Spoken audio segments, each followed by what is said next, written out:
Nkuko tubisanga mu itangazo ry'ubuserukizi bw'abarundi mu gihugu ca South Africa, abarundi bose basabwa kwigengesera kuva kuyu wa 27 ndamukiza gushika kuwa 29 ndamukiza, kuko hari imigumuko idasanzwe iri gitegurwa n'abene gihugu b'ico gihugu nyene cha South Africa, biyamirizana cane abanyafrika baba kandi bakorera muri ico gihugu cha South Africa babifitiye canke batabifitiye uburenganzira. Nkuko tubisanga mu itangazo rero ryasohowe n'ubwo buserukizi bw'abarundi mu ico gihugu cha South Africa, aho rivuga riti ubuserukizi bw'u Burundi muri Afrika y'Epfo buramenyesheje abarundi bose baba mu gihugu ca South Africa ko hariko harabonekeza imigumuko mu mihingo itari mike yo muri iki gihugu. Iyo migumuko yiyamiriza abanyamahanga b'abanyafrika harimwo n'abarundi baba muri iki gihugu badafise ibisabwa kuba muri iki gihugu, n'abafise uburenganzira ntibabagera umutwe nk'uko bimaze kuboneka mu ntara za KwaZulu Natal, Western Cape n'ahandi.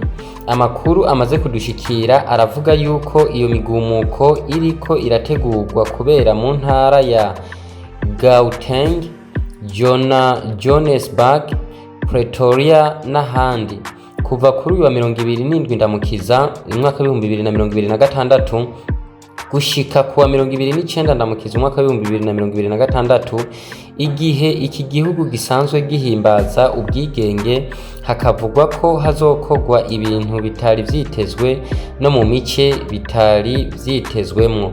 Ni muri iyo ntumbero ubuserukizi bw'u Burundi muri South Africa busavye bushimitse ko abarundi baba muri iki gihugu borikanura mu kwirinda kwegera aho iyo migumuko ibera, mu kwirinda guhangana n'abagumuka, mu kugerageza guheba ingeso zitari ngombwa, mu kumviriza amakuru no kugerageza kwicungera aho bamwe bose babaye naho baba barangurira imirimo yabo. Abarundi basanzwe bafise uburenganzira bwo gukorera muri iki gihugu nabo basabwe guhindura ikirangamwanya cy'ibikorwa vyabo bishoboka, babanze babibangire muri iyi misi itoroshe.